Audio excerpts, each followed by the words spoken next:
نبی علیہ الصلوۃ والسلام د ښځې 5 صفات ذکر کړي دي. 5 صفات چې دا 5 صفتونه په کومه ښځه کې دا بهترینه ښځه ده په مخ د ځمکه باندې غوره ښځه ده. یو صفت په هغې کې نبی علیہ الصلوۃ والسلام دا ذکر کړی دی وَإِنْ أَمَرَهَا أَطَاعَتْهُ. کو چېرته دا خاوند دې ښځې ته څه خبره وکړي نو دا ښځه د ده خبره مني. د ښه ښځې نښه یوه دا د حدیث مبارک کې راځي چې دا به د خاوند تابعداره وي. چې خاوند ورته خبره کوي دا به ورله جواب واپس نه ورکوي بلکې د هغه د حکم اطاعت به کوي، د هغه د حکم تابعداري به کوي. دا د بهترینې ښځې صفت دی. د دې وجې نه حدیث مبارک کې راځي چې کومه ښځه د هغې نه خاوند رضا و او دا ښځه مړه شوله په داسې حالت کې چې خاوند ترې نه رضا و نو حدیث مبارک کې راځي دخل الجنه، دا ښځه ډایرکټ جنت ته داخله شوه. ډایرکټ جنت ته داخله شوه چې دا مړه شوله په داسې حالت کې چې خپل خاوند په دنیا کې رضا پرېښود. نو یو صفت د ښځې دا دی چې خاوند دې ته څه خبره وکړي نو اطاعته، دا به د خاوند تابعداري کوي، د خاوند خبره به مني. خو دا خبره یاد وساتئ، د خاوند کومه خبره به مني؟ د خاوند هغه خبره به مني چې کومه خبره د شریعت خلاف نه وي. کو چېرته خاوند د شریعت خلاف خبرې حکم کوي ښځې ته نو ښځه به دا خبره بیا نه مني. ځکه لا طاعة لمخلوق فی معصیة الخالق، د مخلوق تابعداري بیا د خالق په نافرمانۍ کې نشته. کو چېرته خاوند یو داسې خبرې حکم کوي چې په شریعت کې د هغې اجازت نشته نو ښځه به بیا دا خبره نه مني. خو کو داسې خبره ورته خاوند کوي چې د شریعت موافقه خبره ده او دا ښځه یې تابعداري کوي نو دا د بهترینې ښځې صفت دی چې خاوند د ښځې د خاوند د خبرې څه کوي؟ یو خبره تابعداري کوي. ان امرها اطاعته، یو صفت د ښځې دا دی چې دا به د خاوند تابعداره وي. دویم صفت په حدیث مبارک کې د بهترینې او د ښه ښځې کوم بیان شوی دی؟ هغه دا بیان شوی دی ان نظر الیها سرته. دا خاوند چې د ښځې ته وګوري نو دی خوشحاله شي. بهترینه ښځه او ښه ښځه دا ده چې کله خاوند کور ته راشي او په دې خپله ښځه باندې نظر پرېوځي نو که ده بار مزدوري کړي ډېر ستړی شوی یي خو چې کور ته راغی خپله ښځه ولیده نو بس ټول غمونه ترې نه هېر شو، خوشحاله شو. دا ښځه به په کور کې ځان داسې ساتي چې کله په دې باندې د خاوند نظر لګي چې خاوند خوشحالېږي. حدیث مبارک کې راځي ان نظر الیها سرته. دویم صفت د ښې ښځې دا دی چې خاوند په دې باندې سترګې ولګي نو خاوند خوشحاله شي. مقصد دا دی چې ښځه د کور کې ځان بالکل ډولي ساتي، ښایسته ساتي چې خاوند دې ته ګوري خوشحالېږي چې مړه ماله خو الله خوره راکړې ده، نو ماله خو ډېره بهترینه ښځه راکړې ده. دا به کله وي چې کله په کور کې ښځه ځان سنبال ساتي، د شریعت موافق ډول کوي. ښایسته کپړې دا په کور کې اغوندي، خپل د شریعت مطابق دننه چې کوم ډول او سینګار دی هغه دا کوي. نو کله چې خاوند کور ته راځي او خپله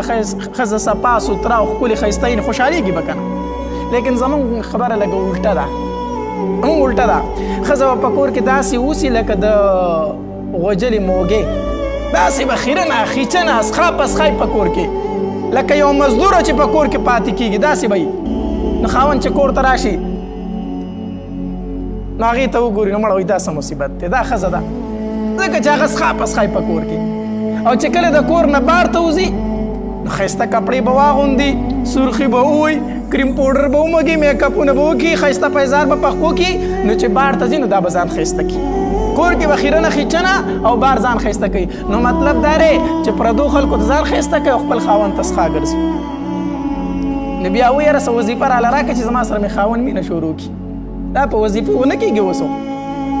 ته بار خلکو ته ځان ښایسته کوي، په کور کې خیرنه خیچنه ګرځي، د خاوند به د کوم طرفه ستا سره محبت پیدا شي. حالانکې حدیث مبارک کې راځي چې کومه ښځه د کور نه بار ته داسې ووتله چې ځان یې ښایسته کړی و او خوشبو یې لګولې وه او د پردو نارینهو په مخ کې تېره شوله او پردي نارینه دې ته مایل شو دې ته توجه پیدا شوله نو حدیث مبارک کې راځي دا زناکاره ده په لاره باندې ځي داسې ډول او سینګار یې کړی داسې ځان ښایسته کړی دی چې د پردو نارینه او سترګې د دې په طرف باندې ځي نو حدیث مبارک کې راځي دا ښځه زناکاره ده بار ته وتل خو به داسې نه وي بار ته چې وځي ساده باده به وځي خپل خاوند ته به په کور کې دا ښایست کوي دا یاد وساتئ هر قسمه ډول او سینګار په کور کې خاوند ته جایز دی یو څو خبرې د شریعت کې د هغې نه منع راغلي هغه درته بیانوم په کور کې ښځه دا خپل خاوند ته د نوې کپړې اغوندي سرخي مرخي مږي نو مږي دي کریم پاوډر دي مږي دي په کار ده چې وکړي ښه میک اپ دي کوي په کور کې او خاوند ته دي ګرځي چې د مانځه ټایم راغی او داسې لپسټک داسې سرخي مږلې وه چې کله دې شونډو ته اوبه نه رسېدي هغه دې بیا لر کوي ځکه چې داسې سرخي پخه چې شونډو ته اوبه نه رسي بیا پکې اودس نه کېږي یو څو څیزونه دي هغې کې حدیث کې منع راغلې ده یو دا چې وریځې به نه نری کوي ښځې حدیث کې د دې نه منع راغلې ده وریځې به نه نری کوي یو خو ډېرې غټې وریځې دي ډېرې بې ډوله دي نو که لږې په طریقه کې هم نارمل کمې وریځې چې په دې طریقه جوړې کړي صحیح ده خو نه دا بعضې زنانۍ داسې نری کړي لکه ته به وایي چې په پنسل یې کرښه راښکلې ده د دې په حدیث کې اجازت نشته منع ترې راغلې ده دارنګې ښځې د ډول دپاره خپل ویښته کنچې کړي دې حدیث کې منع راغلې دا به نه کوي دارنګې پاخه خالونه چې کم وي د دې نه منع راغلې ده دارنګې یا غاښونو کې لارې جوړوي دې دپاره چې ښایسته ښکاره شي دې کې حدیث مبارک کې د دې نه منع راغلې ده نور کو کچه حال وي کچه حال چې بیا په اوبو سره لاس پرې وکاږي وران شي ودې وي خپل خاوند ته خو دا هم هغې کورونو کې چې کوم کورونه د ښځې او د خاوند جدا کوري ټیک شو زه به دا وایم کو د ښځې او د خاوند جدا کوري غیر سړی پکې نه نو څه قسمه پیشن چې دا ښځه په کور کې کوي ودې کي خپل خاوند ته خو بار وتو ته نه نو چې کله ښځه ځان سنبالي خپل خاوند ته په کور کې نو د دې خاوند به بل چا ته توجه پیدا شي نه بل چا ته توجه نه پیدا کېږي نو خاوند بل چا ته توجه ولې پیدا کېږي ښځه چې د کوره بار ته وځي ځان یې سنبال کړی ځان نه یې ښاپېرې رخ کړي اگر چې هغه چنګڼۍ دې ولي نه بار یې ځان سنبال کړی او کور یې ښایسته ښځه خو هغه څښا پسخی نه هغه مړه بار څومره ښکلې ښځې داسې شی دی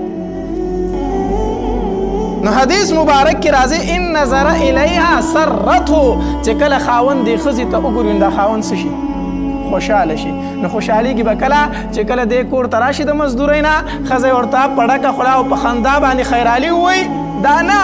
چې تندی تریو کړی هغه چې کور ته راشي وایي یا الله خیر بیا څه چل شوی دی بیا څه مصیبت راغلی دی نه هر قسمه تکلیف دی په دې ښځه باندې خو خاوند ته د په خندا سره مخې ته ورځي نو خاوند چې کله داسې دا ښځه اینې دی خوشحالېږي دریم صفت د ښې ښځې کوم یو دی حدیث مبارک کې دریم صفت دا دی وی وان اقسم علیها ابرته چې کله دا خاوند قسم وخوري په یو خبره باندې که نه نو دا ښځه دا خپل خاوند په دغې کار کې بری کوي حانس کوي نه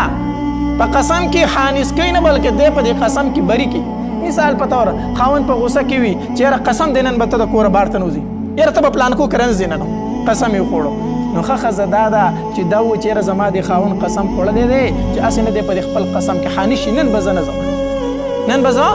نه ځم او دا نه چې دا ورته وي تا قسم وخوړه ته ګوره چې زه ځم که نه ځم نو خاوند د کوره بار ته وځي او دا تلي هغوی پلان کو که نه ننوتي نو د خاوند په قسم کې څه شي حانس شي که خاوند په قسم کې حانس شي نه د ښه ښځې صفت څلورم دا دی چې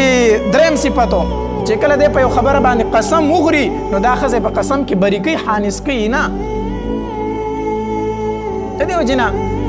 زیاتې مسلې مونږ ته دا راځي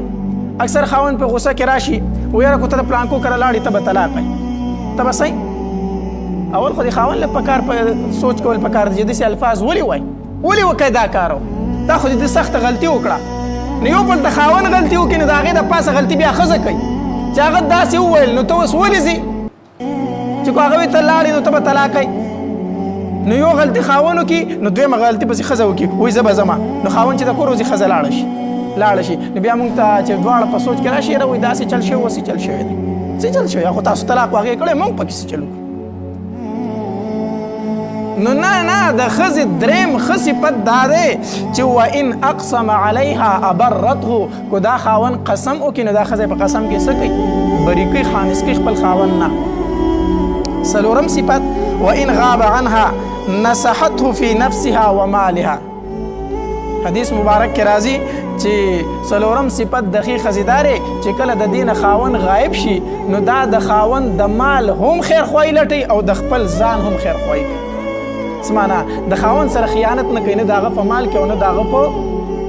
خپل نفس کې یعنی د ښځې په خپل نفس کې خیانت نه کوي د ښځه دا د ښځې ښه صفت دی خاوند موجود وي هم د مال خاوند د مال حفاظت کوي خو خاوند نه وي هم د خاوند د مال